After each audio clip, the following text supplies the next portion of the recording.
Pelarian Istana Hantu. Bagian 2. Raksagala menarik napas panjang-panjang, lalu mengembuskannya kuat-kuat. Dia tidak langsung menjawab pertanyaan itu, tapi malah tercenung beberapa saat lamanya. Kalau dipikir-pikir, memang sepertinya membingungkan, Ki, kata Raksagala hati-hati. Tapi, itulah kenyataannya. Aku memang menjadi murid ketua perguruan belut putih, namun bukan murid perguruan itu. Semakin dalam kernyit yang timbul di dahi Kiwanara. Rupanya sulit baginya untuk mencerna ucapan Raksagala. Jadi, kau ini murid gelap, duga kakek berpakaian putih ini sekenanya. Raksagala terdiam, tidak langsung menjawab. Mendadak dia teringat benda pemberian gurunya. Maka, buru-buru dikeluarkannya. Aku tidak tahu bagaimana menjelaskannya, Ki. Tapi, guruku memberikan tongkat ini. Katanya, dengan tongkat ini di tanganku aku mempunyai wewenang penuh untuk membenahi semua kericuhan di perguruan belut putih, jika memang ada kerusuhan di sana. Ya, Tuhan, terdengar seruan kaget dari mulut Kiwanara. Sepasang mata kakek berpakaian putih itu menatap tanpa berkedip pada tongkat pendek bergagang permata berkilauan itu. Raut wajah, maupun sorot matanya menyiratkan keterkejutan yang amat sangat. Jadi kau murid Ki Sawungrana. Sepasang bibir yang semula hanya berkemik-kemik, akhirnya mampu melontarkan ucapan. Kau mengenal guruku, Ki. Kini ganti Raksagala yang merasa terkejut. Mengenalnya? Kiwanara tersenyum pahit. Tidak saja mengenalnya, aku adalah pelayan kepercayaannya, dan merupakan orang yang paling dekat dengannya. Setiap ada masalah, akulah orangnya yang paling dulu diberitahunya. Namaku Wanara. Apakah dia tidak pernah bercerita tentang diriku? Raksagala menggeleng. Guru amat tertutup. Dia tidak pernah bercerita apa-apa padaku, sahut Raksagala setengah mengeluh. Sungguh tidak kusangka. Padahal, dulu dia selalu terbuka pada orang yang dipercayanya, desah Kiwanara penuh rasa tidak percaya. Sementara Galuh yang sama sekali tidak tahu apa-apa, hanya diam saja mendengarkan. Bisa kau ceritakan di mana dia kini berada? Sudah lama sekali dia menghilang tanpa berita sepotong pun. Semula kuduga ada sesuatu yang terjadi pada dirinya. Itulah sebabnya aku pergi meninggalkan perguruan belut putih dengan membawa Galuh yang baru berumur beberapa bulan. Syukurlah, kalau dia masih hidup. Raksagala menghela napas berat. Wajahnya pun berubah murung. Pertanyaan mengenai gurunya itulah yang menyebabkannya demikian. Bagaimana keadaan gurunya kini? Bisakah pertarungan menghadapi Barong Segara yang lihai itu dimenangkannya? Berbagai macam pikiran berkecamuk di benak pemuda itu. Kiwanara menunggu penuh kesabaran. Menilik dari sikap Raksagala yang mendadak berubah murung begitu ditanya tentang gurunya, dia yakin pasti ada berita buruk yang akan didengarnya. Dan kini hati kakek berpakaian putih ini berdebar tegang. Karena tahu kalau kakek ini adalah orang kepercayaan gurunya, tanpa ragu-ragu lagi Raksagala pun menceritakan semua yang diketahuinya. Entah bagaimana sekarang nasib beliau, aku tidak tahu, desah Raksagala mengakhiri ceritanya. Aku murid durhaka yang hanya mementingkan diri sendiri. Hentikan semua ucapan itu, Raksagala, bentak Kiwanara keras. Aku pun akan berbuat hal yang serupa dengan Sawungrana jika mengalami hal itu. Dan semua orang yang berpikiran waras, dan tidak mementingkan diri sendiri pun pasti akan berbuat seperti yang dilakukan gurumu itu. Jadi, berhentilah menyalahkan dirimu sendiri. Kau tahu dengan selamatnya dirimu, aku yakin dia akan tenang di alam kuburnya. Raksagala terdiam. Sejak menghilangnya Ki Sawungrana, perguruan belut putih mulai guncang. Masing-masing murid kepala berebut ingin menjadi ketua. Perpecahan pun timbul, sehingga ketua perguruan belut putih berganti-ganti. Kini yang menjadi ketua adalah Kalasura, seorang yang memiliki watak tidak baik. Kiwanara menghentikan ceritanya sejenak untuk mengambil napas dan mencari kata-kata baru. Di bawah pimpinannya, perguruan belut putih dibawa ke jurang kehinaan. Segala macam kejahatan dihalalkan, tidak hanya di desa ini saja, tapi juga ke semua desa sekitarnya. Kini perguruan belut putih jadi ditakuti semua orang. Apakah semua murid perguruan belut putih telah menjadi jahat? Ki, tanya Raksagala ingin tahu. Entahlah, Kiwanara menggelengkan kepalanya. Tidak ada salahnya jika kau menyelidikinya, Raksagala. Raksagala menganggukkan kepala membenarkan. Tapi sesaat kemudian dahinya berkernyit ketika teringat sesuatu yang membuatnya agak heran. Ada suatu hal yang membuatku heran, Ki, tanpa ragu-ragu pemuda berwajah pucat ini mengutarakan ganjalan hatinya. Katakanlah, Raksagala, apakah Ki Sawungrana tidak mengajarkanmu ilmu silat? Tanya Raksagala langsung. Memang, begitu tahu kalau kakek berpakaian putih ini adalah orang kepercayaan gurunya, Raksagala jadi heran kakek itu dapat dipecundangi oleh murid-murid rendahan perguruan belut putih. Aku yang tidak mau, Raksagala. Kau tahu, aku benci kekerasan. Ayah, lihat. Karuan saja teriakan keras Galuh membuat Ki Wanara dan Raksagala terkejut. Cepat mereka mengalihkan pandangan ke arah yang ditunjuk gadis itu. Dan memang, tampak segerombolan orang yang berpakaian abu-abu bergerak ke arah mereka. Murid-murid perguruan belut putih, desah Ki Wanara dan Raksagala berbarengan. Raksagala sadar, Ki Wanara dan Galuh bukan lawan mereka. Maka, dia segera melangkah maju, dan berdiri di depan dengan sikap melindungi mereka. Menilik dari gerak-geriknya, Raksagala tahu kalau kedatangan orang-orang itu tidak bermaksud baik. Maka, dia bersikap waspada. Semakin lama jarak antara mereka semakin tampak dekat. Raksagala menghitung dengan pandangan matanya. Jumlah mereka tak kurang dari 30 orang. Di antara mereka, tampak Satrana dan Patila. Tak lama kemudian, rombongan perguruan belut putih itu pun sudah berada dalam jarak 3 tombak di hadapan Raksagala. Inikah orang yang kalian maksudkan itu? Tanya seorang laki-laki bertubuh kurus kering seperti cecak sambil menudingkan telunjuknya pada Raksagala. Suaranya bernada menghina. Jelas, dia tidak memandang sebelah mata pun pada laki-laki berwajah pucat itu. Hampir berbarengan, Satrana dan Patila mengangguk.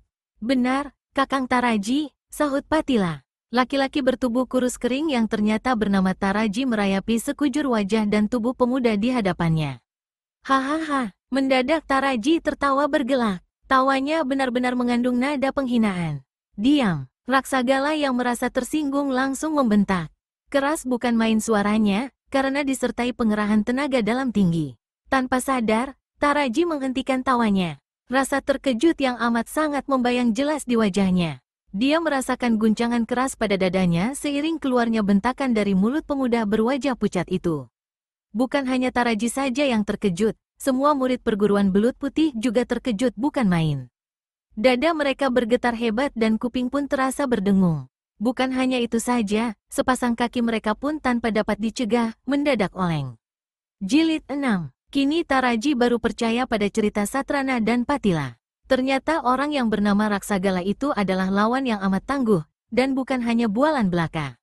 Kini telah dibuktikannya sendiri kekuatan tenaga dalam yang dimiliki pemuda berwajah pucat itu. Dalam hati, laki-laki bertubuh kurus kering itu mengakui kalau tenaga dalamnya sendiri belum tentu mampu menyamai tenaga dalam calon lawannya. Meskipun begitu, Taraji sama sekali tidak menampakkan keterkejutannya. Wataknya memang angkuh, dan selalu mengagungkan kemampuannya sendiri. Jadi mana mau dia memperlihatkan kegentarannya pada seorang pemuda yang dianggapnya baru kemarin sore? Apalagi di hadapan sekian banyak adik seperguruannya. Keparat buduk, maki Taraji keras. Berani benar kau membentakku, apa kau sudah bosan hidup? Aku bukan hanya membentak saja, tapi juga akan menghukummu dan semua murid perguruan belut putih yang menyeleweng, tandas Raksagala tegas. Apa? Taraji membelalakkan sepasang matanya. Apa aku tidak salah dengar? Sudah gilakah kau, keparat? Terserah apa tanggapanmu terhadapku, Taraji. Raksagala mencoba bersikap tenang, tapi yang jelas, aku mempunyai wewenang penuh untuk mengurus perguruan belut putih. Setelah berkata demikian, Raksagala mencabut keluar tongkat pusaka pemberian gurunya. Dan secepat tongkat itu terlihat, secepat itu pula semua wajah murid perguruan belut putih dilanda perasaan terkejut yang amat sangat. Kau, dari mana kau dapatkan benda itu? Tanya Taraji gugup. Tentu saja laki-laki kurus itu mengenal tongkat di tangan Raksagala. Sewaktu perguruan belut putih masih dipimpin Ki Sawungrana, dia telah menjadi murid tingkat 2. Waktu itu, usianya masih 18 tahun. Kini, dia berusia 35 tahun lebih. Kedudukannya pun kini telah menjadi murid kepala. Dan Kalasura yang dulu menjadi murid kepala, kini telah menjadi ketua perguruan belut putih. Dan atas perintahnya, Taraji harus menangkap pengacau yang telah mencelakai Satrana dan Patila. Aku mendapatkannya dari guruku. Dia adalah ketua perguruan belut putih yang sebenarnya. Namanya, Ki Sawungrana, tegas dan jelas kata-kata yang keluar dari mulut Raksagala. Dan memang hal itu disengaja, agar semua murid perguruan belut putih mendengar ucapannya. Pengaruh ucapan itu terbukti memang luar biasa. Kontan di antara murid-murid perguruan belut putih terjadi kegaduhan. Memang ada di antaranya yang belum pernah melihat tongkat itu, tapi paling tidak telah mendengar ciri-cirinya. Maka begitu melihatnya, mereka terkejut bukan main. Seketika itu pula sebagian besar kepala murid perguruan belut putih merunduk memberi hormat. Hanya sebagian kecil saja yang tidak menundukkan kepala. Dan Taraji terhitung yang sebagian kecil itu. Bohong, kalian jangan terpengaruh cerita bohongnya. Tongkat pusaka itu hilang, dan sudah pasti pemuda ini yang mencurinya. Taraji yang mencium gelagat tidak baik segera berusaha memojokkan Raksagala. Usaha yang dilakukan Taraji ternyata cukup membuahkan hasil. Kepala yang sebagian besar sudah tertunduk, kembali terangkat naik. Ya, apa yang dikatakan kakak seperguruan mereka, itu benar. Bukan tidak mungkin kalau Raksagala adalah pencurinya.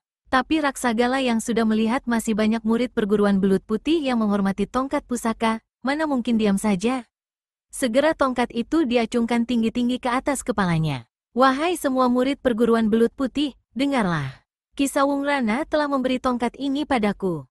Dia memberi wewenang penuh padaku untuk membenahi semua penyelewengan yang terjadi di perguruan. Kalian semua dengar? Keparat, maki Taraji begitu melihat kepala-kepala yang tadi terangkat, mulai tertunduk lagi. Tanpa membuang-buang waktu lagi, dia segera mengulapkan tangan pada sisa murid yang tidak menundukkan kepala.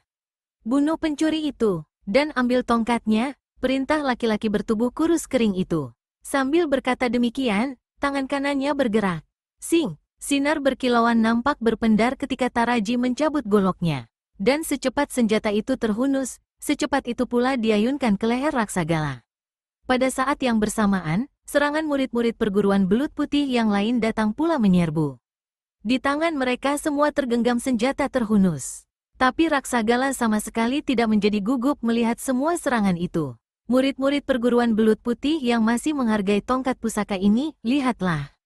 Aku, mewakili Ki Sawungrana akan memberi hajaran pada mereka yang telah menyeleweng.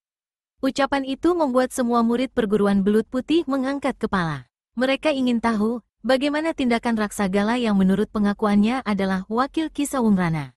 Melihat ucapannya didengar, Raksagala jadi tambah semangat.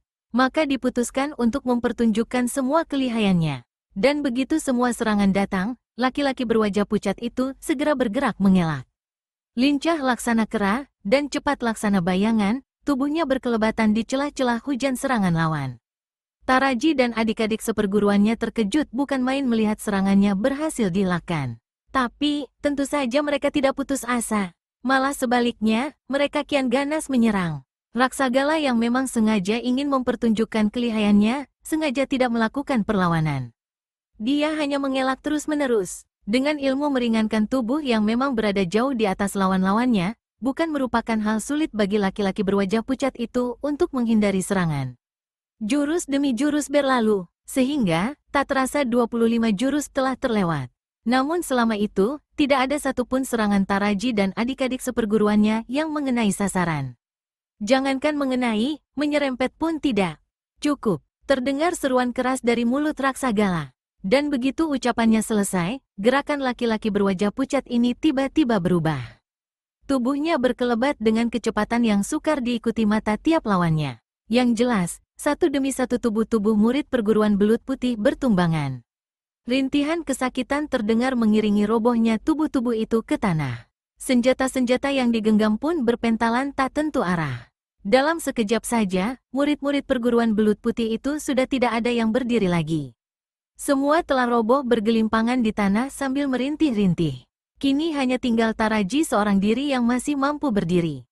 Dan memang, Raksagala sengaja menyisakannya. Bagaimana, Taraji? Masih tidak percaya kalau aku adalah murid Ki Sawungrana? Tanya Raksagala lagi. Ada nada sindiran dalam suaranya. Pencuri busuk, kau bukan hanya mencuri tongkat pusaka kami, tapi juga ilmu-ilmu perguruan kami. Dengan nada keras, Taraji terus memaki. Maksudnya untuk membuat murid-murid perguruan belut putih yang belum menyerang untuk ikut membantu. Kawan-kawan, serbu. Tapi Taraji keceli. Tidak ada seorang pun teman-temannya yang mematuhi perintahnya.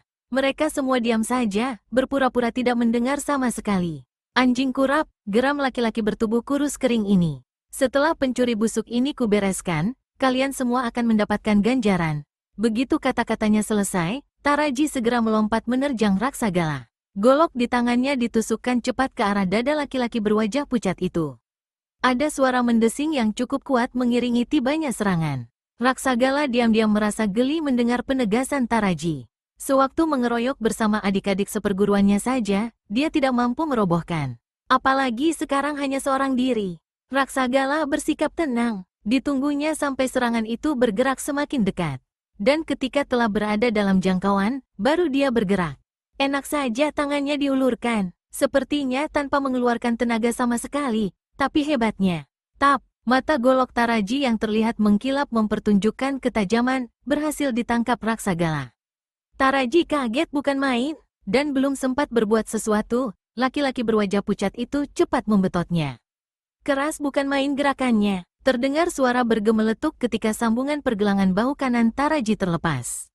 Taraji menggigit bibir keras-keras dalam upayanya menahan rasa sakit yang mendera. Keringat sebesar-besar biji jagung bermunculan di wajahnya. Tapi sedikit pun tidak ada keluhan yang keluar dari mulutnya. Keangkuhannya lah yang melarang dirinya mengeluh. Tentu saja tidak hanya itu yang dialami Taraji. Seiring terlepasnya sambungan pergelangan bahu kanan, tubuhnya yang tengah berada di udara langsung tertarik ke depan. Di saat itulah, kaki kanan Raksagala meluncur cepat ke arah perut. Bukek, huk, kali ini Taraji tidak mampu menahan keluhan yang keluar. Tendangan itu meskipun terlihat pelan, ternyata keras bukan main. Rasa mual yang amat sangat seketika melanda sekujur badannya. Dan begitu Raksagala melepaskan cekalan pada goloknya, tubuh Taraji langsung roboh ke tanah. Suara berdebuk keras terdengar begitu tubuh itu menyentuh tanah. Taraji memang keras hati, tanpa mempedulikan rasa sakit, dia berusaha bangkit. Dan memang pada kenyataannya dia gagal. Seringai kesakitan tersungging di mulutnya ketika tubuhnya kembali terjatuh. Raksagala sama sekali tidak melakukan serangan lanjutan. Laki-laki berwajah pucat ini hanya menatap wajah Taraji lekat-lekat. Bagaimana, Taraji? Masih ingin melanjutkan lagi? Tanya Raksagala kalem. Namun Taraji sama sekali tidak menyahuti. Dia tengah sibuk mengusir rasa sakit yang melanda. Tapi Raksagala sama sekali tidak merasa tersinggung karena pertanyaannya sama sekali tidak dijawab. Sesaat lamanya, suasana yang semula hingar-bingar oleh dentang senjata beradu, jadi kembali sepi seperti semula. Kini yang terdengar hanyalah rintihan kesakitan dari mulut-mulut murid perguruan belut putih yang terluka. Hai hai hai, mendadak terdengar suara tawa mengikik. Tawa yang kecil panjang tapi melengking nyaring itu mirip tikus mencicit. Tapi hebatnya, suara tawa itu mengandung pengaruh luar biasa. Akibatnya, telinga terasa berdengung sakit dan kedua kaki menggigil. Di antara mereka semua, hanya Raksagala saja yang sama sekali tidak terpengaruh tawa itu. Hal ini karena tingkat tenaga dalam laki-laki berwajah pucat ini sudah amat tinggi. Hanya saja, tak urung wajahnya tampak memucat. Raksagala kenal betul siapa pemilik suara tawa itu. Siapa lagi kalau bukan salah satu dari penghuni istana hantu? Dan mendengar nada suaranya, laki-laki berwajah pucat itu tahu kalau yang datang adalah Durgasari. Belum lagi gema suara itu lenyap. Sekitar 3 tombak di hadapan Raksagala telah berdiri seorang nenek berpakaian hijau. Rambutnya putih panjang terurai tak terurus. Di tangannya melilit sebuah gelang berwarna merah darah. Dan gelang yang sama pun menempel di daun telinganya.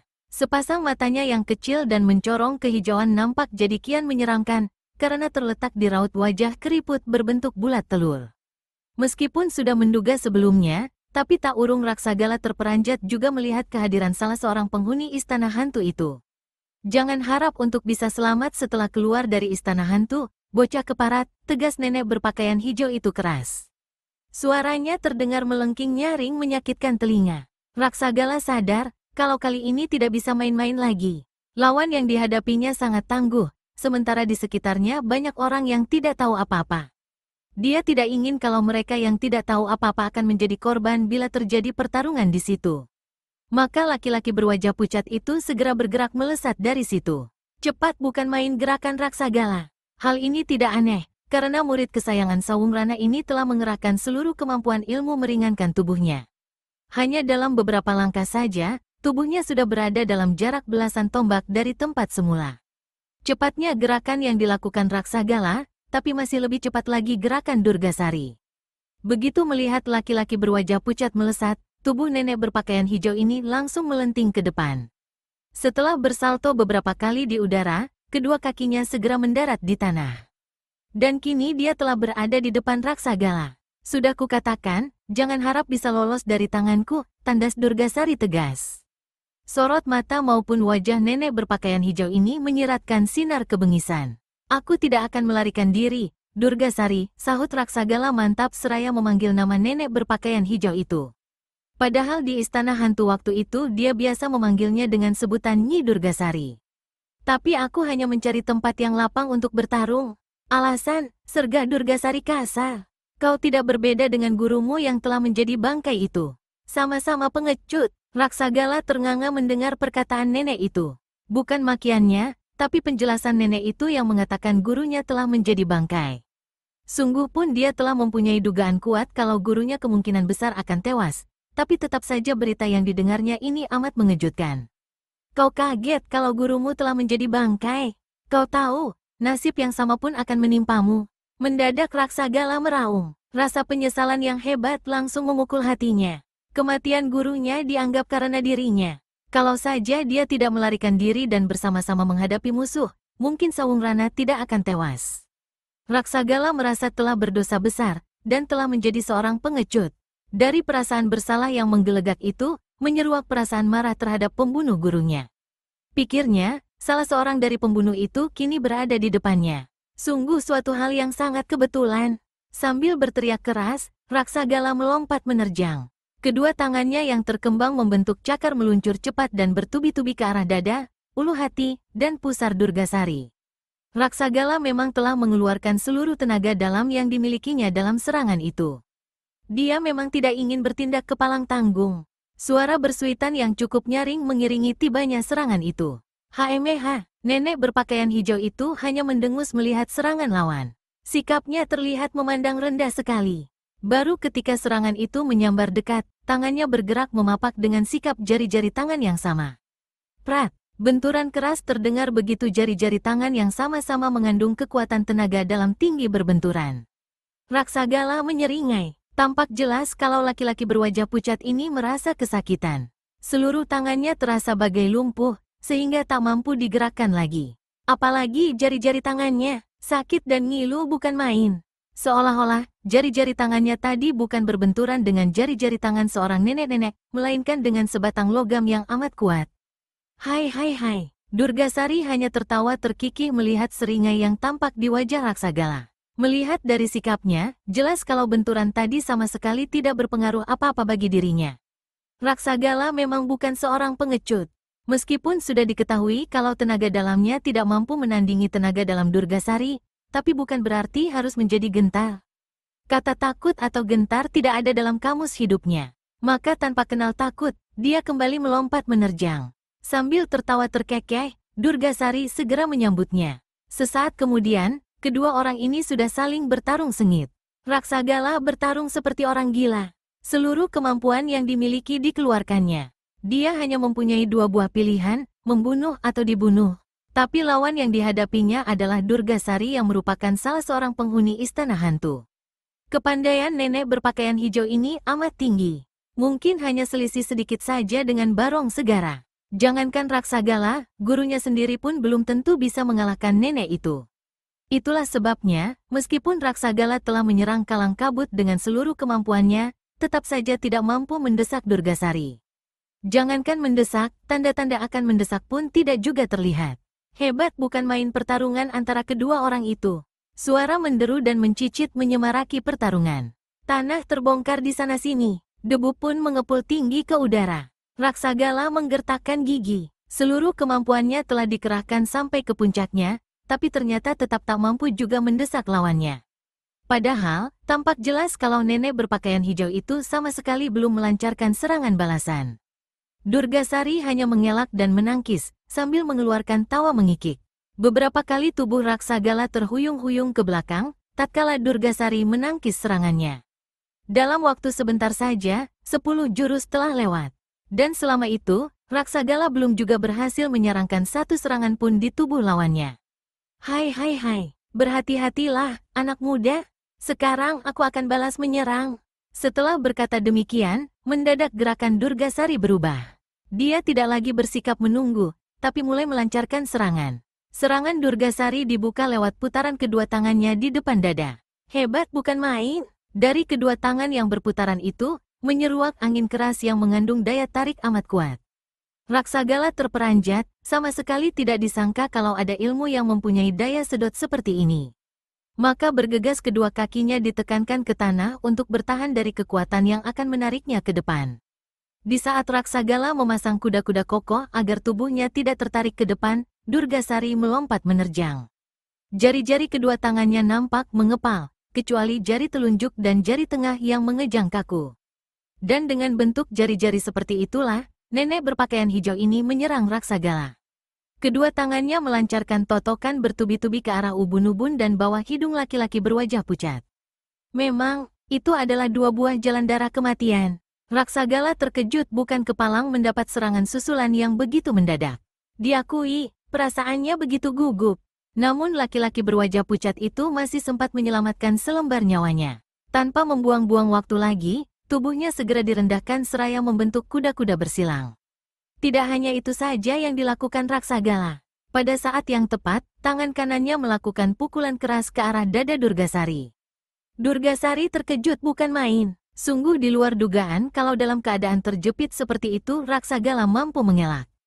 Maka, semua serangannya hanya mengenai tempat kosong. Bahkan hebatnya, pemuda itu malah mampu balik mengancam dengan serangan yang mampu membuat isi dadanya hancur berantakan. Hebat dan berbahaya bukan main serangan yang dilancarkan Raksagala. Apalagi saat itu tubuh Durgasari tengah berada di udara. Yang lebih membahayakan lagi, serangan itu dilancarkan dalam jarak dekat. Lengkaplah sudah keadaan yang membuat nenek berpakaian hijau semakin berada dalam keadaan berbahaya.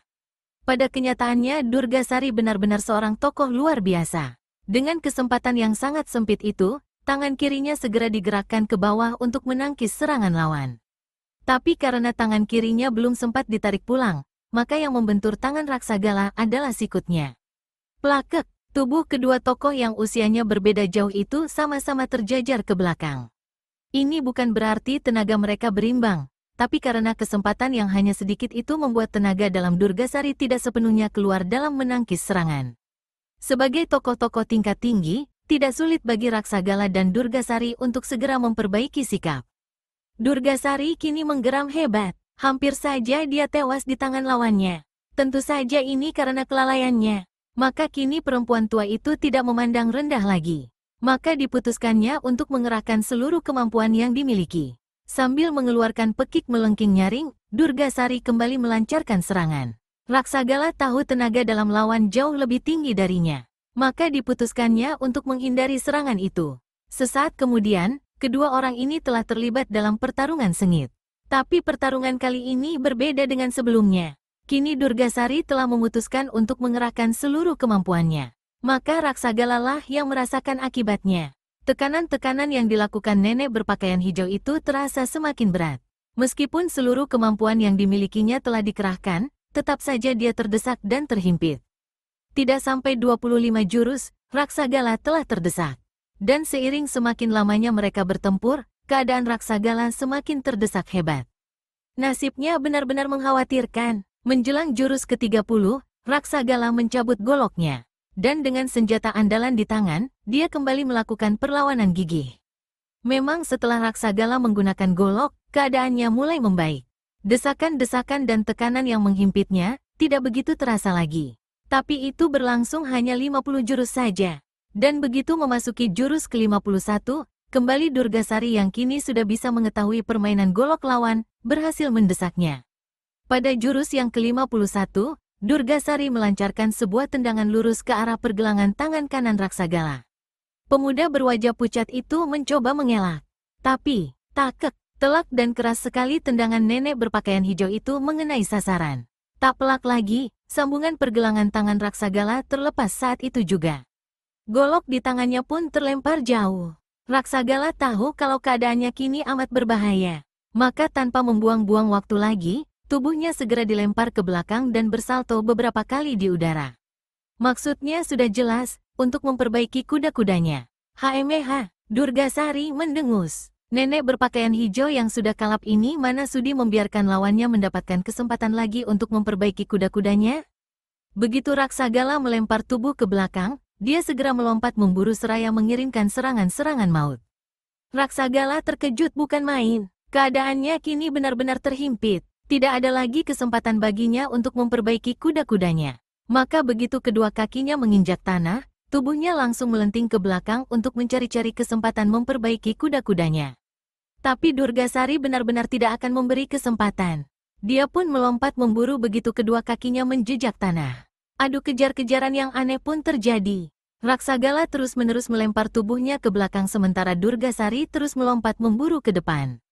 Namun, sampai berapa lama Raksagala bisa bertahan dikejar-kejar seperti itu? Kiwanara, murid-murid perguruan belut putih yang memihak Raksagala, dan Galuh hanya memandang dengan sinar mata cemas. Walau tidak mampu melihat secara jelas karena cepatnya dua sosok yang tengah bertarung, tapi mereka dapat memperkirakan dari kelebatan bayangannya. Yang terdesak adalah kelebatan bayangan hitam. Dan itu adalah Raksagala. Sedangkan yang mendesak adalah kelebatan bayangan hijau. Dan itu adalah lawan Raksagala yang bernama Durgasari. Sementara itu, Taraji dan murid perguruan belut putih lain sudah tidak nampak lagi di situ. Sejak Raksagala terlibat pertarungan, mereka semua memang sudah melarikan diri. Di antara para penonton itu, hanya Kiwanara seorang yang sudah bisa menduga penyebab Raksagala bertarung dengan nenek berpakaian hijau itu. Dia memang telah mengerti semua, setelah Raksagala menceritakan sejelas-jelasnya. Akhirnya, saat yang gawat bagi Raksagala pun tidak bisa dielakkan lagi. Dan itu terjadi ketika tubuhnya tengah berada di udara. Durgasari melancarkan serangan maut bertubi-tubi ke arah dada, ulu hati, dan pusar. Raksagala terperanjat, apalagi disadari kalau keadaannya tidak memungkinkan untuk mengelak atau menangkis serangan. Dia hanya bisa pasrah diri pada kenyataan sambil menunggu maut dengan sepasang mata terbelalak lebar.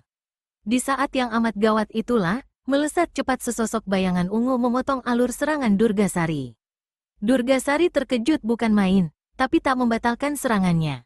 Akibatnya sudah bisa diduga, plakek, plakek, plakek. Suara berderak keras terdengar berkali-kali begitu kedua tangan Durgasari dan tangan sosok bayangan ungu itu berbenturan. Seketika itu juga, tubuh keduanya terpental balik ke belakang. Namun dengan gerakan manis dan indah, keduanya berhasil mematahkan daya lontar masing-masing. Dan kini, satu sama lain sudah mendarat ringan dan mantap di tanah. Jilid 7. Durgasari menatap tajam sosok bayangan ungu yang berdiri di hadapannya. Namun demikian, hatinya berdebar tegang. Raut keterkejutan yang amat sangat tampak di wajahnya. Betapa tidak, sosok bayangan ungu yang kekuatan tenaga dalamnya telah membuatnya terkejut. Ternyata hanyalah seorang pemuda berusia sekitar 21 tahun. Tidak salahkah yang dirasakannya tadi? Benarkah kekuatan tenaga dalam pemuda berpakaian ungu itu demikian kuatnya? Atau tadi ada kesalahan dalam pengerahan tenaganya? Rasa penasaran membuat Durgasari memperhatikan pemuda berpakaian ungu itu lekat-lekat. Ada satu hal yang menarik perhatian nenek itu. Rambut pemuda itu ternyata tidak hitam seperti rambut pemuda pada umumnya, tapi putih. Putih keperakan lagi. Nenek berpakaian hijau itu juga melihat adanya sebuah guci arak yang tersampir di punggung pemuda berpakaian ungu itu. Pemuda pemabukan, ejek Durgasari dalam hati. Sementara itu, pemuda berpakaian ungu itu juga memandang nenek di depannya dengan kening agak berkerut. Sebab, sejak tadi nenek itu seperti orang bingung saja. Matanya melotot, namun suaranya tak terdengar. Siapa kau, anak muda keparat? Mengapa mencampuri urusanku? Apa sudah bosan hidup? Tanya Durgasari keras setelah puas mengamati pemuda yang telah menyelamatkan nyawa Raksagala. Aku Arya, seorang pengelana. Maafkan bila aku telah mencampuri urusanmu. Tapi ketahuilah, aku tidak bermaksud demikian. Aku hanya tidak bisa berdiam diri melihat adanya kesewenang-wenangan di depan mataku. Pemuda berpakaian ungu yang ternyata Arya alias Dewa Arak itu memang kebetulan lewat desa ini. Kemudian dia tertarik dengan pertarungan Raksagala melawan Durgasari. Langsung dihampirinya Kiwanara yang sudah tidak ditemani Galuh. Gadis itu memang sejak tadi bersembunyi di rumahnya. Dewa Arak kemudian menanyakan sebab-sebab pertarungan itu berlangsung. Setelah mendapat penjelasan dari Kiwanara, barulah dia berani turun tangan. Tidak usah berbasa-basi, monyet kecil.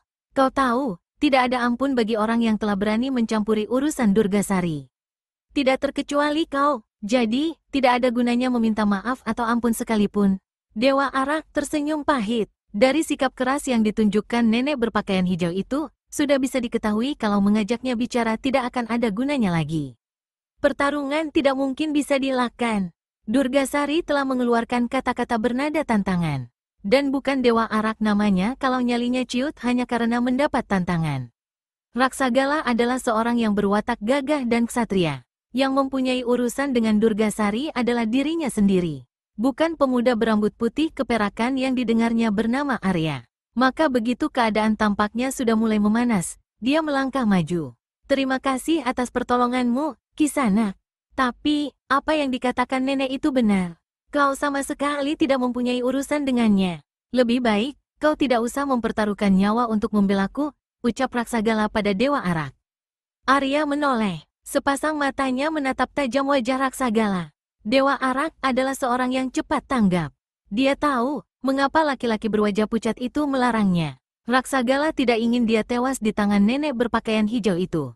Hal ini membuat Arya merasa kagum. Dengan sendirinya, semakin besar keinginan di hatinya untuk menolong pemuda berpakaian hitam itu.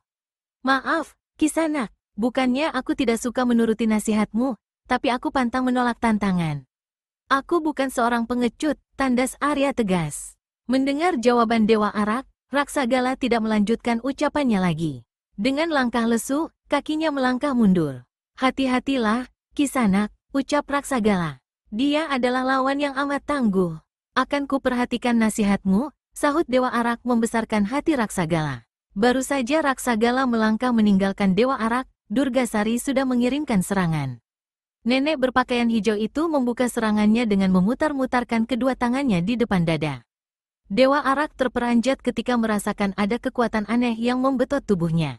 Otaknya yang memang cerdas langsung saja bisa menduga kalau lawannya memiliki sebuah ilmu yang mengandung tenaga membetot. Maka, buru-buru dikerahkannya ilmu pasak bumi. Kekuatan tenaga dalam langsung disalurkan pada kakinya, agar kuat berpijak seperti akar pohon besar.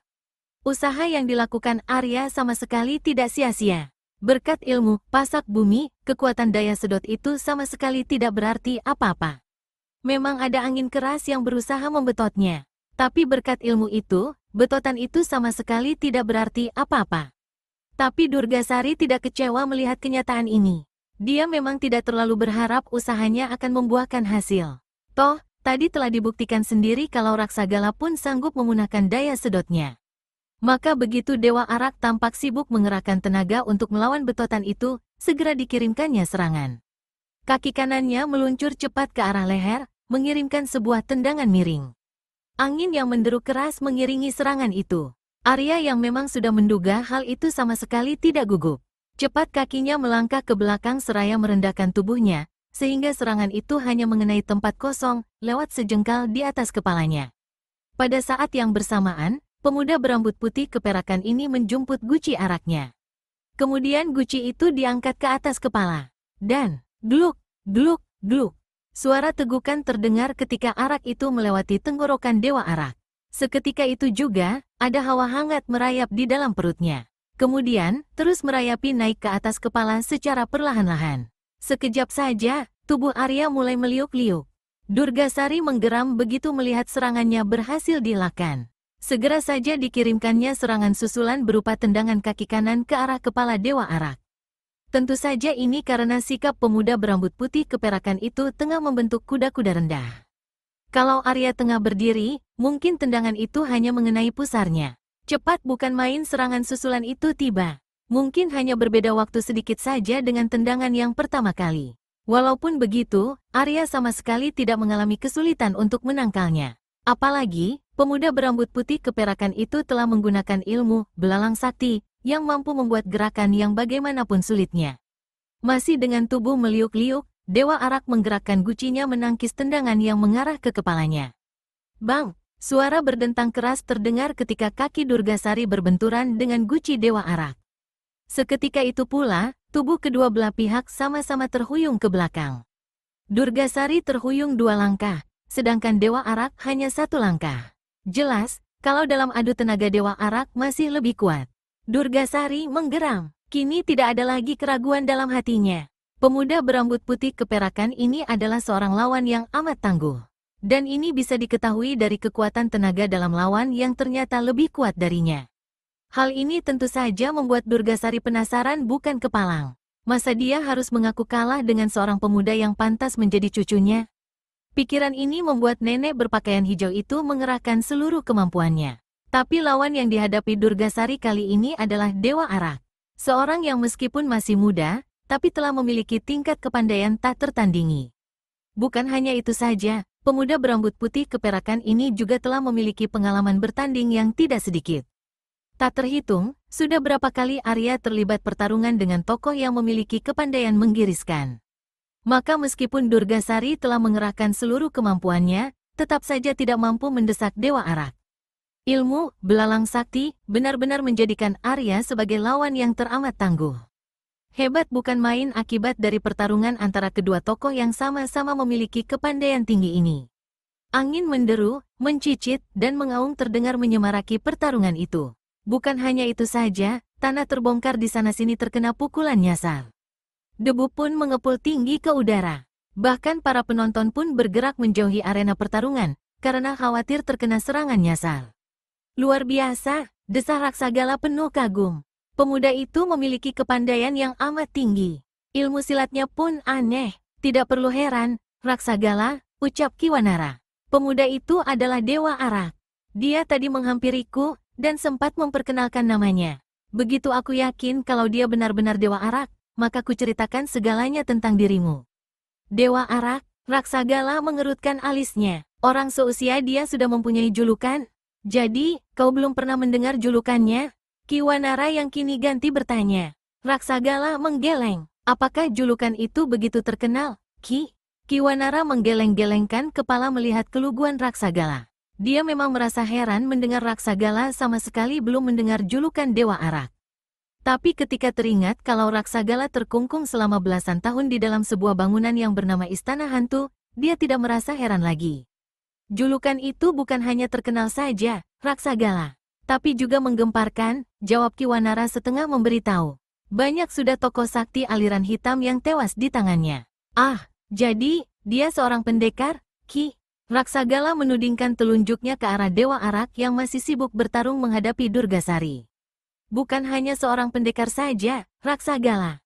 Dewa Arak adalah seorang pendekar besar. Sudah tidak terhitung kelaliman yang merajalela di persada ini dibasminya, sahut Kiwanara, menguatkan penuturan Raksagala. Raksagala terdiam. Ada perasaan kagum menyelinap di hatinya terhadap Dewa Arak. Apalagi ketika melihat sendiri kalau berkali-kali Durgasari terhuyung-huyung setiap kali terjadi benturan antara mereka. Dari sini saja sudah bisa dinilai keunggulan Dewa Arak. Dan mau tak mau, hal ini membuatnya kagum setengah mati. Sementara itu di arena pertarungan, Dewa Arak semakin menunjukkan keunggulannya. Pertarungan memang sudah berlangsung lebih dari 100 jurus. Dan sekarang, keadaan Durgasari sudah semakin mengkhawatirkan. Walau nenek berpakaian hijau itu sudah mengeluarkan senjata andalan yang berupa sebuah sabuk, tapi tetap saja tidak mampu menahan tekanan-tekanan Dewa Arak. Dewa Arak dengan menggunakan ilmu, belalang sakti, benar-benar menjadi seorang lawan yang amat berat bagi Durgasari. Kedua tangannya yang disertai ilmu, belalang sakti, guci di tangannya, semburan-semburan araknya, gerakannya yang aneh, dan tenaganya yang seperti tidak pernah habis, merupakan kesatuan yang mampu menggilas habis semua perlawanan. Durgasari, robohnya nenek berpakaian hijau ini hanya tinggal menunggu saatnya saja. Hati Durgasari terpukul bukan kepalang menerima kenyataan ini. Rasanya bagaikan mimpi ketika menyadari kalau Dewa Arak memang lebih unggul darinya. Setiap serangannya kandas sama sekali. Sedangkan setiap serangan yang dilancarkan lawan selalu membuatnya pontang-panting untuk menyelamatkan diri. Rasa penasaran, marah, dan terpukul membuat Durgasari menjadi nekat. Nenek berpakaian hijau ini jadi tidak mempedulikan keselamatan diri lagi. Dan kini perhatiannya hanya dipusatkan pada satu sisi saja, menyerang. Tidak dipedulikannya lagi pertahanan dirinya. Memang dengan cara seperti ini, serangan Durgasari jadi semakin dahsyat. Tekanan-tekanan setiap serangannya pun semakin berat. Tapi karena tindakannya itu, pertahanannya jadi lemah. Banyak celah kosong di sana-sini bagi Dewa Arak untuk memasukkan serangan. Sebuah keuntungan bagi Durgasari, Arya sama sekali tidak berminat mencelakainya. Dewa Arak bertarung menghadapi nenek berpakaian hijau itu hanya karena tidak sudi dianggap pengecut. Sama sekali tidak ada maksud di hatinya untuk melukai nenek itu. Masalahnya, dia sama sekali tidak mempunyai urusan dengan Durgasari. Karena dasar pemikiran seperti itulah, Dewa Arak sama sekali tidak mau memanfaatkan kesempatan yang terpampang. Pemuda berambut putih keperakan ini hanya mengelak dan menangkis serangan lawan. Beberapa kali dicobanya memasukkan serangan, namun hatinya seketika kaget, ternyata nenek itu sama sekali tidak mengacuhkannya. Bahkan pada saat yang bersamaan, lawannya itu melancarkan serangan pula. Jelas kalau Durgasari hendak mengadu nyawa, tentu saja Arya tidak ingin bertindak bodoh. Tidak diturutinya tindakan gila Durgasari. Maka, buru-buru serangannya ditarik pulang seraya melompat menjauhkan diri dari serangan nenek berpakaian hijau itu. Kini keadaan jadi terbalik. Dalam pandangan mata orang yang belum memiliki tingkat kepandaian tinggi, tampaknya Dewa Arak terdesak. Buktinya sosok bayangan ungu itu berkali-kali bergerak menghindari setiap serangan yang dilancarkan sosok bayangan hijau. Hanya sekali-sekali saja sosok bayangan ungu itu menangkis serangan. Apa maunya Dewa Arak ini? Gumam Raksagala dalam hati. Kepala pemuda berwajah pucat itu tampak menggeleng-geleng. Dia memang tidak mengerti, mengapa Dewa Arak malah jadi terdesak. Padahal, dia sendiri jelas-jelas melihat kalau pertahanan Durgasari berantakan dan terbuka di sana-sini. Tapi, kenapa Dewa Arak tidak memasukkan serangan ke sana? Pikiran-pikiran itu mengganggu benak Raksagala. Apakah pemuda itu tidak mengetahuinya? Mustahil, bantah hati murid Sawungrana ini. Mengapa, Raksagala? Kiwanara yang juga bingung melihat Dewa Arak terdesak, tak tahan untuk tidak bertanya. Aku tidak mengerti maksud Dewa Arak itu, Ki, kata Raksagala mengeluarkan ganjalan hatinya. Dewa Arak sepertinya tidak ingin memanfaatkan kesempatan yang banyak tercipta. Durgasari menyerang tanpa mempedulikan bagian pertahanan lagi. Kalau saja Dewa Arak melancarkan serangan dan tidak hanya mengelak saja, rasanya tidak sulit untuk merobohkan ataupun menewaskan nenek itu. Padahal tadi kulihat dia hampir berhasil menyerangkan serangannya, tapi malah ditarik kembali. Aneh, Kiwanara mengerutkan dahinya, namun sebentar kemudian hatinya menjadi lega. Dewa Arak sama sekali tidak terdesak. Kini pandangannya kembali dilayangkan ke arah pertempuran. Ucapan keheranan Raksagala sama sekali tidak dipedulikannya. Di arena pertarungan, sepak terjang Durgasari semakin membabi buta. Nenek berpakaian hijau ini terus melancarkan serangan, tanpa mempedulikan pertahanan. Apalagi ketika menyadari kalau perlahan-lahan dia berhasil mendesak Dewa Arak. Cetar, sabuk di tangan Durgasari melecut memperdengarkan ledakan nyaring yang memekakkan telinga. Kemudian dengan gerakan meliuk-liuk seperti seekor ular, sabuk itu mematuk ke arah kepala Dewa Arak. Arya terperanjat ketika menyadari kalau dirinya berada dalam keadaan sulit. Tanpa membuang-buang waktu lagi, tubuhnya segera dibanting ke tanah, lalu bergulingan beberapa kali. Sementara Durgasari mana mungkin membiarkan lawannya lolos? Maka buru-buru nenek ini bergerak mengejar. Sabuk di tangannya, dan kakinya melancarkan serangan bertubi-tubi ke arah Dewa Arak. Dewa Arak tidak punya cara lain lagi untuk mengelakkan diri terhadap serangan susulan yang cepat datangnya. Tubuhnya kembali bergulingan di tanah untuk menyelamatkan selembar nyawanya. Kini terjadilah tontonan yang menarik. Dewa Arak yang terus-menerus berguling untuk menyelamatkan diri, dan Durgasari yang terus mengejarnya dengan serangan-serangan maut. Cetar! Kembali sabuk di tangan Durgasari melecut ke arah tubuh Dewa Arak yang masih bergulingan. Kali ini Dewa Arak bertindak nekat. Disadarinya kalau tidak mungkin mengelak dengan cara seperti itu terus-menerus. Maka dengan keistimewaan ilmu, belalang saktinya, tubuhnya melenting ke atas. Sebuah perbuatan yang sangat berbahaya. Cetar, tanah langsung terbongkar ketika sabuk itu menghantam telak permukaan tanah. Debu pun mengepul tinggi ke udara. Tapi tubuh Dewa Arak sudah tidak tampak lagi di sana, karena telah melenting ke atas. Tapi Durgasari memang sudah sejak tadi memperhitungkan hal itu. Maka begitu tubuh lawannya terlihat melenting, cepat-cepat dijegalnya. Tangan kirinya dengan jari-jari terbuka memapak tubuh yang tengah melenting dengan sebuah serangan ke arah pelipis. Sebuah serangan mematikan. Dewa Arak terkejut bukan kepalang. Maka cepat tangan kirinya diangkat untuk menangkis. Pada saat yang sama, tangan kirinya bergerak menyampok ke arah pelipis lawan. Plakek, prakek, dua buah bunyi yang berbeda, terdengar saling bersusulan. Bunyi pertama adalah bunyi benturan antara tangan kiri Dewa Arak dengan tangan kiri Durgasari. Sementara suara berderak yang kedua adalah ketika sampokan Dewa Arak mengenai sasaran. Durgasari memang sejak tadi sudah tidak mempedulikan pertahanan. Akibatnya, begitu Dewa Arak melancarkan serangan, dia tidak mampu mengelak. Yang ada di benaknya hanya satu, mengadu nyawa. Tanpa mengeluarkan suara keluhan apapun, tubuh Durgasari terlempar, lalu jatuh berdebuk di tanah. Tubuhnya menggelepar-gelepar sesaat, kemudian diam tidak bergerak lagi di tanah. Arya terpaku melihat sosok tubuh lawannya yang kini telah menjadi mayat. Raut wajahnya memancarkan penyesalan yang amat sangat. Dan memang hatinya menyesal bukan main. Dia memang tidak ingin membunuh nenek itu, sehingga sejak tadi hanya berusaha menjaga diri saja. Tapi keadaan terakhir kali membuatnya tidak punya pilihan lagi. Pilihannya hanya dua, membunuh atau dibunuh. Dan tentu saja dia memilih yang pertama. Melihat keunggulan Dewa Arak, Raksagala, dan Kiwanara, segera bergerak menghampiri Dewa Arak. Di raut wajah mereka semua terpancar perasaan lega melihat Durgasari berhasil dibinasakan. Tapi seri kegembiraan di wajah mereka lenyap, dan kini berganti dengan raut kebingungan ketika melihat wajah Dewa Arak. Wajah pemuda berambut putih keperakan itu sama sekali tidak memperlihatkan kegembiraan, namun sebaliknya malah menyiratkan penyesalan. Karuan saja hal ini membuat mereka bingung. Aku tidak bermaksud membunuhnya, keluh Arya. Pelan dan tak bersemangat suaranya. Jelas, ucapan itu keluar dari hati yang terpukul.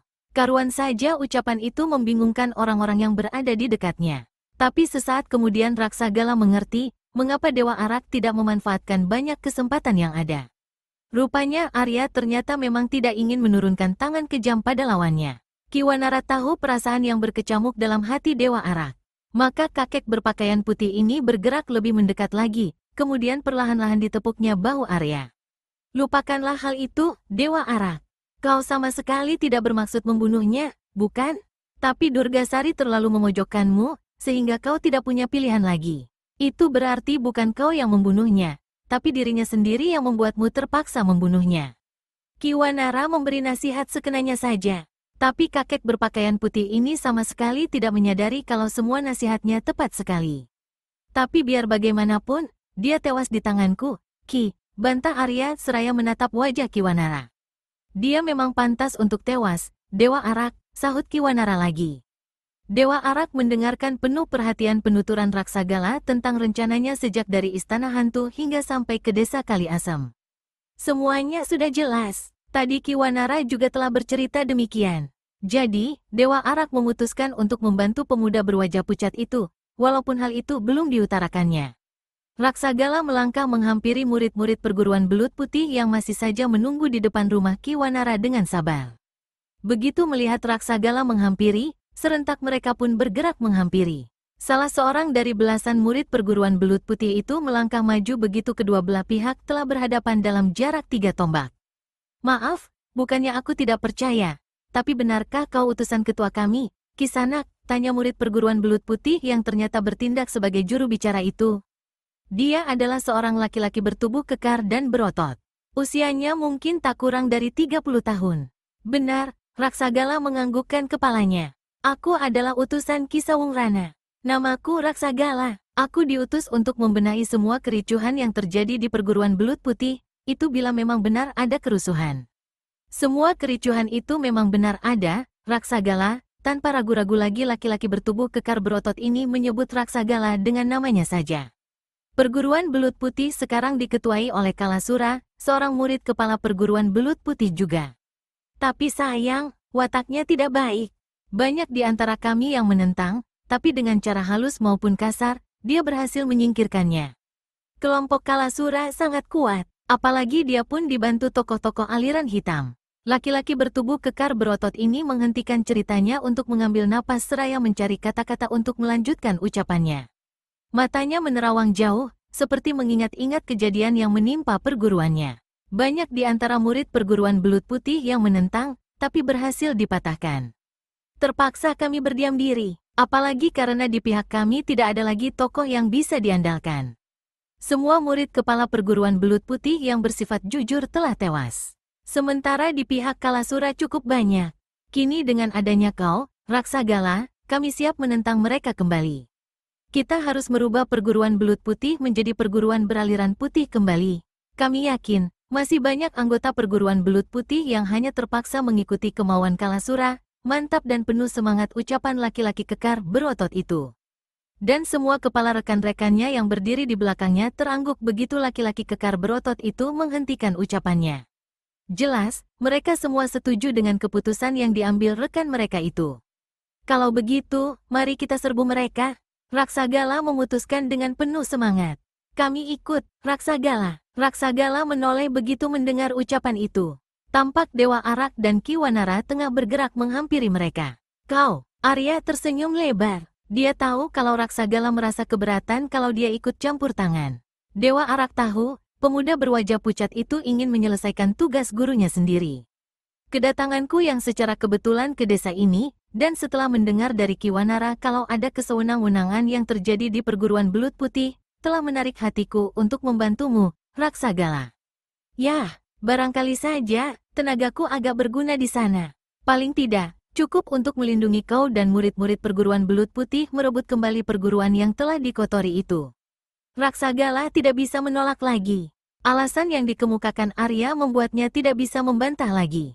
Walaupun tidak memperlihatkannya dalam raut wajah dan sikap, karena merasa tidak enak pada Raksagala, murid-murid perguruan belut putih ini sebenarnya merasa gembira bukan main atas ikutnya Dewa Arak bersama mereka. Telah mereka saksikan sendiri kelihayan pemuda berambut putih keperakan itu. Dan pada kenyataannya, Arya jauh lebih lihai daripada Raksagala. Padahal, pemuda yang mengaku murid Sawung Rana juga lihai bukan main. Mereka juga telah menyaksikan kalau Raksagala bertarung menggunakan ilmu-ilmu perguruan belut putih. Tak lama kemudian, rombongan itu pun berangkat menuju perguruan belut putih. Sepanjang perjalanan, tak henti-hentinya murid-murid perguruan belut putih ini melirikkan mata untuk melihat wajah Dewa Arak. Sungguh tak disangka kalau mereka bisa bertemu tokoh yang julukannya begitu mengguncangkan dunia persilatan. Dan ternyata, orangnya masih sangat muda. Di antara mereka semua, hanya Kiwanara saja yang sama sekali tidak melirik ke sana kemari. Kakek berpakaian putih ini ingin cepat sampai di tempat tujuan. Dia ingin markas perguruan belut putih cepat direbut kembali. Jilid 8. Rupanya mereka telah bersiap-siap, kata Raksagala ketika melihat pintu gerbang yang tertutup rapat. Hati-hati, Raksagala, ujar laki-laki kekar berotot yang telah memperkenalkan namanya sebagai Diraga, setengah memberitahu. Kalasura adalah seorang berwatak licik. Aku yakin, dia telah menempatkan murid-murid perguruan belut putih di bagian atas pintu gerbang. Mereka akan membidikkan panah, agar kita tidak bisa mendekat. Raksagala terdiam karena memang tidak mengetahui hal itu. Apakah tidak akan ada bantuan dari dalam markas? Bukankah kau tadi mengatakan banyak murid perguruan belut putih yang tidak suka terhadap tindakan Kalasura? Tanya Raksagala, bernada tuntutan. Dari mana mereka tahu akan hal itu, Raksagala?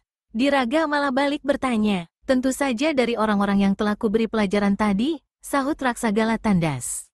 Mereka tidak akan begitu bodoh untuk mengatakan secara terbuka mengenai dirimu di hadapan begitu banyak orang. Bila hal itu diceritakan, akan menimbulkan pemberontakan. Orang-orang itu pasti hanya mengatakannya secara terus terang pada kelompoknya. Raksagala mengangguk-anggukkan kepala. Bisa diterima alasan yang dikemukakan Diraga itu. Suasana hening sejenak tercipta setelah Diraga menghentikan ucapannya, karena memang Raksagala tidak lagi menyambutinya.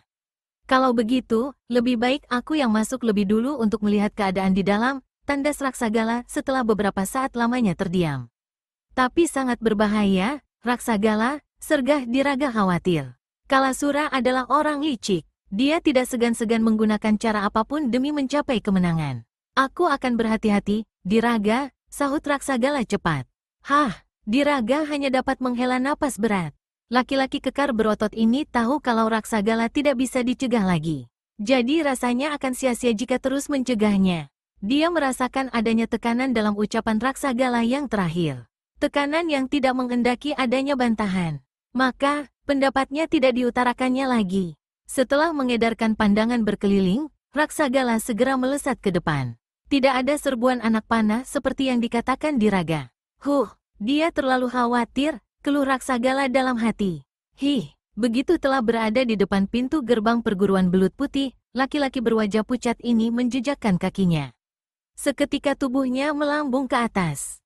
Dan begitu telah melewati pagar yang tinggi dan kokoh, tubuhnya berputar di udara.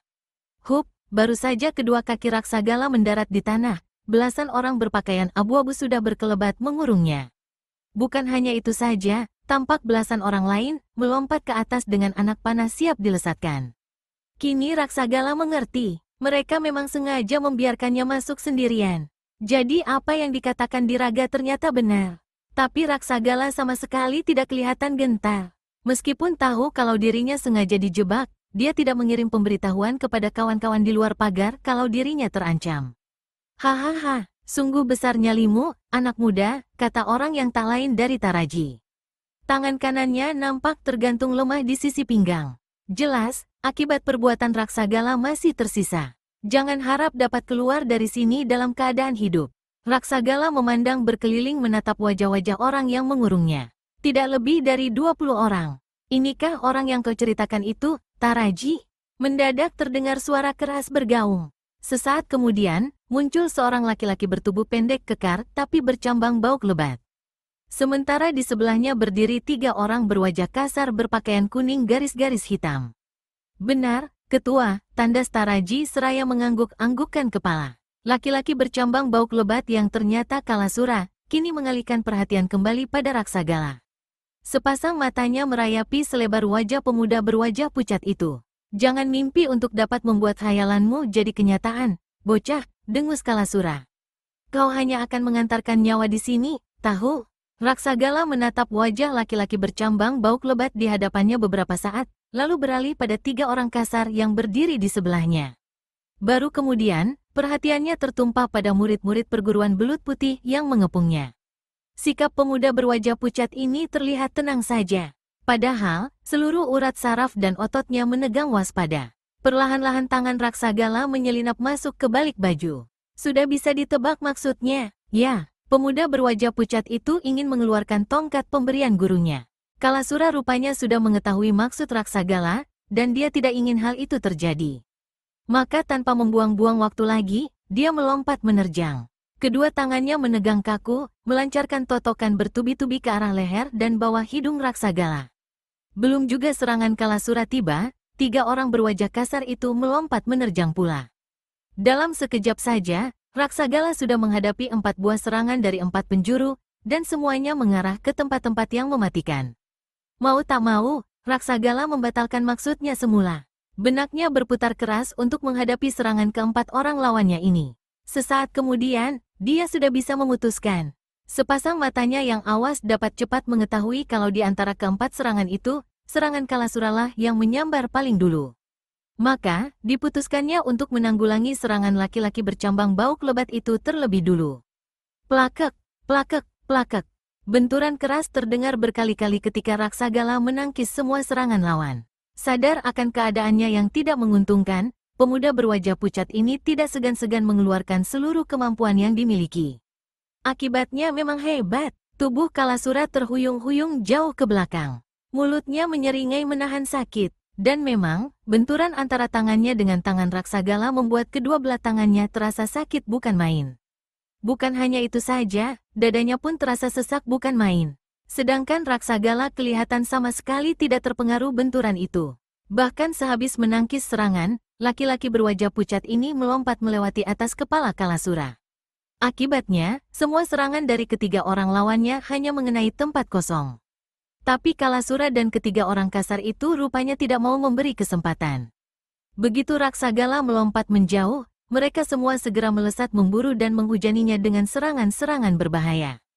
Pertarungan sengit pun tidak bisa dihindari lagi. Kali ini Raksagala harus menguras seluruh kemampuannya. Apalagi ke-4 lawan itu memiliki kepandaian tinggi. Walaupun bila dihadapi satu persatu, ke-4 orang lawan itu masih di bawahnya, tapi cara bertarung mereka keroyokan. Mau tak mau, Raksagala jadi kerepotan juga. Kalasura merasa penasaran bukan kepalang. Seperti juga Raksagala, dia adalah murid langsung dari Kisah Umrana. Hanya saja, laki-laki bercambang bauk lebat itu tidak memiliki seluruh ilmu gurunya. Lain halnya dengan Raksagala yang menerima semuanya. Sementara Raksagala menghadapi lawan-lawannya, saat itu pula murid perguruan belut putih yang berada di atas pagar bambu menjepretkan panah ke arah Dewa Arak, dan murid-murid perguruan belut putih lain yang berada di luar pagar. Towang, Towang. Saat itu, Dewa Arak bersama rombongan murid perguruan belut putih telah bergerak menuju gerbang. Di tangan mereka sudah tergenggam senjata terhunus. Rupanya mereka semua merasa tidak sabar lagi menunggu Raksagala. Maka diputuskanlah untuk segera menyusulnya.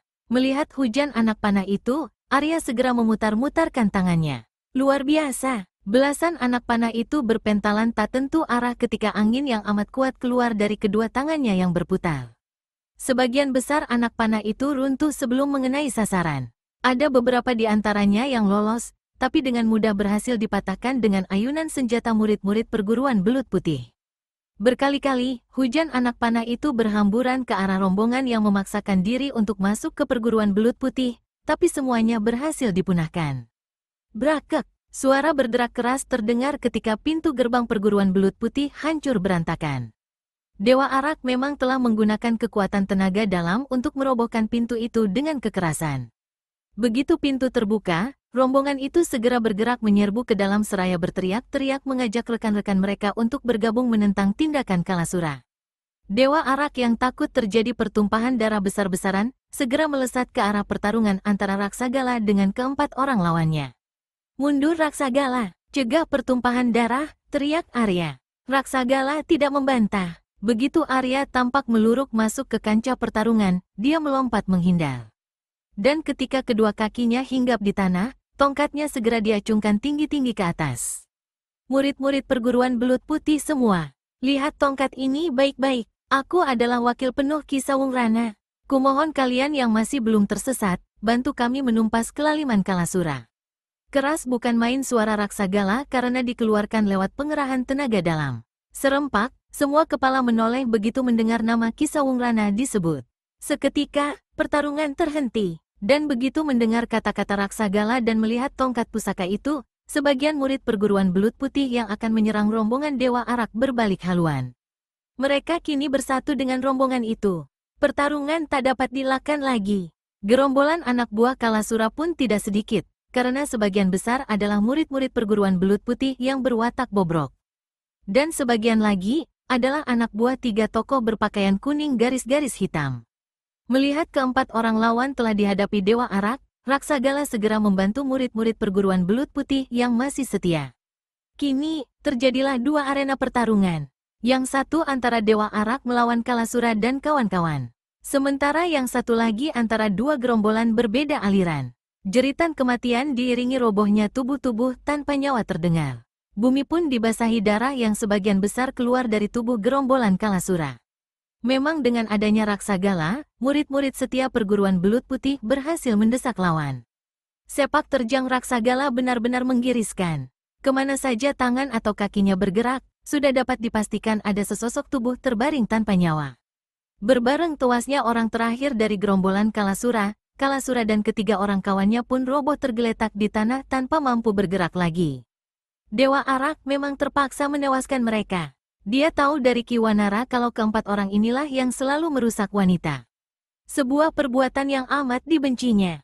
Dan itulah sebabnya, dia tidak sudi mengampuni keempat orang lawannya. Dewa Arak mengamati mayat-mayat bekas lawannya. Sementara, Raksagala juga telah menyelesaikan pertarungannya. Raksagala melirik Arya. Dan tentu saja pemuda berambut putih keperakan itu tahu maksud lirikan itu. Raksagala mengajaknya pergi ke istana hantu. Diraga, uruslah semuanya, aku akan pergi dulu, kata pemuda berwajah pucat itu seraya melesat pergi dari situ. Dewa Arak pun berkelebat mengikuti. Dalam waktu sebentar saja, tubuh mereka telah lenyap di telan jalan. Keduanya sama sekali tidak mempedulikan pandangan kekaguman dari murid-murid perguruan belut putih. Raksagala dan Dewa Arak berlari cepat mengerahkan ilmu meringankan tubuh yang dimiliki. Raksagala yang bertindak sebagai petunjuk jalan, tentu saja berada agak di depan. Sementara Dewa Arak mengikuti di belakangnya. Raksagala memang mengerahkan seluruh kemampuannya. Namun Arya hanya sebagian saja. Sebab jika seluruh ilmu meringankan tubuhnya dikerahkan, sudah bisa dipastikan Raksagala pasti akan tertinggal. 2 hari lamanya Raksagala dan Dewa Arak menempuh perjalanan bersama. Kini, sewaktu matahari tepat di atas kepala, mereka berdua berjalan di tempat yang tanahnya lembek dan banyak tergenang air. Dewa Arak mengamati keadaan sekelilingnya. Udara di sekitar tempat ini demikian lembab. Sekelilingnya penuh pepohonan, pohon besar dan tinggi sampai menjulang tinggi. Raksagala terus saja melangkah melewati jalan-jalan becek berhawa lembab yang dipenuhi pepohonan menjulang tinggi. Dewa Arak mengikutinya, dengan seluruh urat saraf menegang waspada. Itu dia istana hantu. Raksagala berseru seraya menudingkan telunjuknya ke arah sebuah bangunan besar dan megah tapi terlihat tua. Bangunan itu berhalaman luas, sebuah pagar tembok yang tebal dan terlihat tua mengelilinginya. Dewa Arak mengikuti arah tudingan Raksagala. Dan diam-diam pemuda berambut putih keperakan ini mengakui kalau nama yang diberikan untuk tempat itu memang cocok. Bangunan itu mirip sebuah istana. Tapi menilik keadaannya yang begitu menyeramkan, mana ada raja atau pejabat kerajaan yang bersedia tinggal di situ. Rasanya tidak ada seorang pun yang mau tinggal di situ, kecuali hantu. Hahaha, mendadak terdengar suara tawa keras menggelegar menggetarkan jantung. Jelas kalau suara itu keluar dari mulut orang yang memiliki tenaga dalam tinggi. Seketika itu juga, Raksagala dan Dewa Arak terperanjat. Kontan seluruh urat saraf di tubuh mereka menegang waspada, bersiap-siap menghadapi segala kemungkinan. Sebelum gema suara tawa itu lenyap, di hadapan Raksagala dan Dewa Arak telah berdiri seorang kakek tinggi besar berpakaian merah. Memang, pakaian kakek ini mirip pakaian Jonggiru Paksi, satu-satunya penjaga istana hantu. Melihat munculnya kakek itu, Raksagala tanpa sadar melangkah mundur. Dia kenal betul siapa sosok tubuh tinggi besar itu. Dia adalah Barong Segara, si penghuni istana hantu. Tanpa diberitahu lagi pun, Dewa Arak sudah bisa memperkirakan sosok yang berdiri di hadapannya.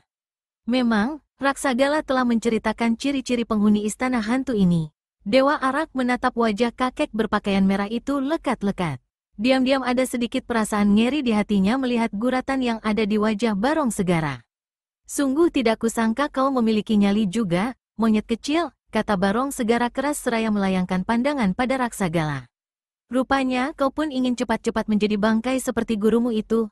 Terdengar suara gemeretak dari mulut Raksagala ketika mendengar ucapan penghuni istana hantu itu. Tanpa mempedulikan kenyataan kalau dirinya bukanlah tandingan kakek berpakaian merah itu, hatinya bertekad untuk menyerangnya. Kemarahan yang amat sangat telah menutup matanya. Tapi sebelum pemuda berwajah pucat itu berhasil melaksanakan maksudnya, sebuah tangan kekar telah mencekal pergelangannya. Raksagala menoleh. Memang, itu adalah tangan Dewa Arak yang mencegahnya untuk tidak bertindak gegabah. Biar aku yang menghadapinya, Raksagala, tegas pemuda berambut putih keperakan itu pelan, tanpa bermaksud meremehkan. Raksagala tahu diri, dia sadar kalau memaksakan diri bertarung, hanya akan mengantarkan nyawa sia-sia saja. Maka dibiarkan saja Dewa Arak yang menghadapinya. Tapi perasaan dongkol yang menyesak di dada, membutuhkan pelampiasan. Tidak bisa membalas dengan kekerasan, dia pun berniat membuat Barong Segara terpukul. Kali ini kau yang akan menjadi bangkai, Barong Segara, ejek Raksagala tajam. Kau tahu, adikmu telah menjadi bangkai lebih dulu di tangan pemuda di sampingku ini. Dan kini kau akan menyusulnya. Terdengar raungan keras, seperti ada seekor binatang buas terluka yang tengah murka. Barong Segara murka bukan kepalang. Durgasari, adiknya telah tewas. Hampir dia tidak bisa mempercayai hal ini. Kini dia mengerti, mengapa pemuda berwajah pucat itu berani datang menyatroni tempatnya. Rupanya Raksagala mengandalkan temannya. Sambil meraung keras seperti binatang buas terluka, Barong Segara bersiap menerjang Dewa Arak. Tahu kalau pemuda yang berdiri di hadapannya ini telah menewaskan adiknya, dia bisa menduga kalau calon lawannya pasti berilmu tinggi. Maka penghuni istana hantu ini tidak ragu-ragu lagi mengeluarkan seluruh ilmu yang dimilikinya. Tanpa sungkan-sungkan, segera dikeluarkan gabungan ilmunya, tangan penahan gelombang laut, dan ilmu tangan pasir besi. Arya sama sekali tidak berani bertindak setengah-setengah. Segera guci araknya diangkat ke atas kepala, lalu dituangkan ke dalam mulut. Gluk, gluk, gluk. Suara tegukan terdengar begitu cairan arak memasuki tenggorokan Dewa Arak. Seketika itu juga hawa hangat menjalar di dalam perut Arya. Kemudian perlahan-lahan merayap ke atas. Hanya dalam sekejap saja, tubuh Dewa Arak mulai limbung. Posisi kedua kakinya mulai tidak tetap, oleng sana, oleng sini. Hiaat, sambil mengeluarkan teriakan mengguntur, Barong Segara segera melompat menerjang Dewa Arak. Kedua tangannya yang kini berwarna hitam mengkilat seperti baja, meluncur cepat ke arah dada, ulu hati, pusar Dewa Arak dengan jari-jari tangan menegang kaku. Dewa Arak mengerutkan alisnya. Dia merasa heran, karena tidak merasakan adanya hembusan angin yang mengiringi serangan lawan. Dia tahu kalau lawan telah menyerang mempergunakan tenaga lemas. Tak kelihatan berbahaya, tapi sebenarnya mengandung ancaman maut. Tapi yang membuat hati Dewa Arak bingung, Mengapa kedua tangan dan bentuk serangan itu terlihat keras dan kasar penuh tenaga? Sekujur tangan itu menegang kaku seperti penuh tenaga, tapi anehnya tidak ada hawa angin sedikit pun yang mengiringi. Sama sekali pemuda berambut putih keperakan ini tidak tahu kalau Barong Segara telah menggabungkan ilmu tangan pasir besi, yang kelihatan kasar dan keras, dengan ilmu tangan penahan gelombang laut, yang kelihatan lembut dan tidak bertenaga. Dewa Arak tidak berani bertindak ceroboh. Maka buru-buru serangan itu dilakukan dengan menggunakan jurus 8 langkah belalang. Kemudian dia bergegas melangkah maju ke kanan. Dengan bertumpu pada telapak kaki kanan, tubuhnya berputar. Dan tahu-tahu saja, dia telah berada di belakang lawan. Bukan hanya itu saja, secepat Arya berada di belakang lawan, secepat itu pula melancarkan serangan bertubi-tubi ke arah punggung. Semula Barong Segara terperanjat bukan main melihat lawannya tahu-tahu menghilang dari hadapannya. Tapi begitu merasakan adanya hembusan angin dari belakang, dia tahu lawan telah mengirimkan serangan. Serangan Dewa Arak datangnya memang begitu cepat dan tiba-tiba. Tapi Barong Segara tidak kalah cepat. Buru-buru tubuhnya dilipat ke depan sehingga serangan Dewa Arak hanya menyambar tempat kosong, lewat setengah jengkal di atas punggungnya. Pada saat yang sama, kaki kanan Barong Segara menendang ke belakang.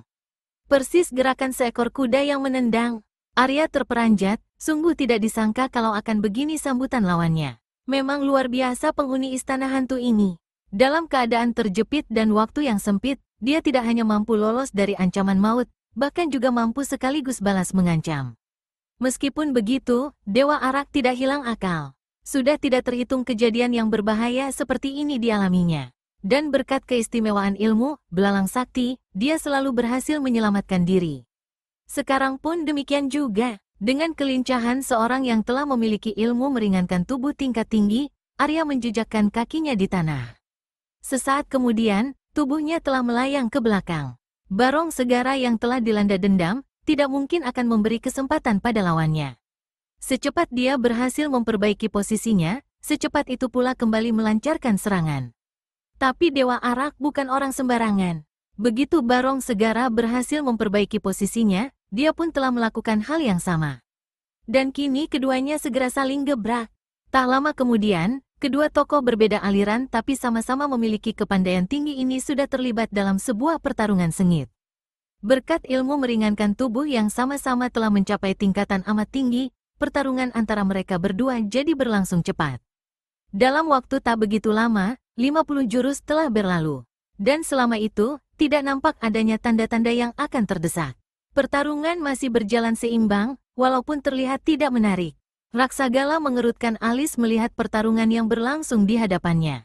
Jelas sekali kalau pemuda berwajah pucat ini merasa tidak tertarik dengan pertarungan di hadapannya yang berlangsung membosankan. Diam-diam Raksagala merasa kecewa melihat sikap Dewa Arak dalam menghadapi pertarungan itu. Tampak pemuda berambut putih keperakan itu seperti gentar menghadapi Barong Segara. Tak sekalipun dia berani menangkis serangan Barong Segara. Dan ini membuat Raksagala sama sekali tidak puas. Begitu pula ketika Arya melancarkan serangan. Penghuni istana hantu itu tampak seperti akan menangkis, namun pemuda berambut putih keperakan itu menarik pulang serangannya. Barong Segara menggertakkan gigi. Ada perasaan kagum di hatinya melihat tindakan Dewa Arak, meskipun amarahnya tetap berkobar-kobar. Sungguh tidak disangka kalau lawannya begitu cerdik, sehingga tidak mau mengadu tangan dengannya. Karena sekali saja mengadu tangan, nyawa pemuda berambut putih keperakan itu pasti akan melayang. Tenaga di dalam ilmu, tangan penahan gelombang laut, akan menyelusup dan menghancurkan bagian dalam dadanya, dan memang demikianlah keunggulan ilmu itu. Dan karena tahu akan kedahsyatan ilmu, tangan penahan gelombang laut, maka Barong Segara berusaha memojokkan lawan. Dia berusaha sekuat tenaga agar lawan tidak dapat mengelak lagi, sehingga terpaksa harus mengadu tangan. Dan bila hal itu terjadi, Dewa Arak sudah pasti akan dapat dikalahkannya. Tapi Dewa Arak ternyata gesit bukan main. Dan hal itu memang wajar saja. Pemuda berambut putih keperakan ini memang memiliki ilmu meringankan tubuh yang luar biasa, sehingga semua usaha yang dilakukan Barong Segara sia-sia. Tapi pada jurus ke-200, Dewa Arak tidak bisa mengelak lagi. Barong Segara melompat menerjang Dewa Arak dengan sebuah serangan tusukan tangan bertubi-tubi ke arah leher dan ulu hati, dua buah serangan mematikan. Arya menggertakkan gigi. Tidak ada jalan baginya, kecuali menyambuti serangan. Buru-buru serangan itu dipapak dengan hentakan kedua tangannya yang membentuk cakar. Ada uap tipis yang samar-samar keluar dari kepala Dewa Arak. Arya memang menggunakan jurus membakar matahari dalam pengerahan ilmu tenaga sakti inti matahari. Prat, Barong Segara memekik ngeri. Tubuhnya melayang kembali ke atas, kemudian jatuh berdebuk di tanah dan diam tidak bergerak lagi. Penghuni istana hantu itu tewas dengan sekujur kulit tubuh menghitam hangus. Bau sangit daging yang terbakar tercium di sekitar tempat itu. Hah, Dewa Arak menghela napas. Lega rasa hatinya melihat lawan tangguhnya berhasil dibinasakan. Dan yang lebih melegakan hatinya, ternyata tidak dirasakan adanya rasa sakit yang menekan dada ketika menarik napas dalam-dalam. Jelas kalau dia tidak terluka dalam. Apakah jurus membakar matahari dalam pengerahan ilmu tenaga dalam inti matahari telah membuat ilmu tangan penahan gelombang laut mati kutu? Dewa Arak sendiri tidak tahu. Padahal, kesimpulan yang diambilnya memang benar. Raksagala menghampiri Arya. Kuucapkan banyak terima kasih atas bantuanmu, Dewa Arak. Dengan tewasnya Barong Segara, maka semua tokoh persilatan yang berada di istana hantu bebas untuk keluar, ucap pemuda berwajah pucat ini gembira. Kau bersedia ikut aku memberitahu mereka, Arya? Sayang sekali, Raksagala. Aku tidak bisa ikut. Aku masih ada urusan lain. Setelah berkata demikian, Dewa Arak melangkah perlahan meninggalkan tempat itu. Sementara Raksagala hanya dapat memandangi saja kepergian pemuda berambut putih keperakan itu. Dia tahu, tidak ada gunanya membujuk. Orang seperti Dewa Arak sekali berkata tidak, selamanya akan tidak. Maka pemuda berwajah pucat itu bergegas menuju istana hantu. Sementara itu, semakin lama tubuh Dewa Arak semakin kecil, dan akhirnya lenyap di telan jalan.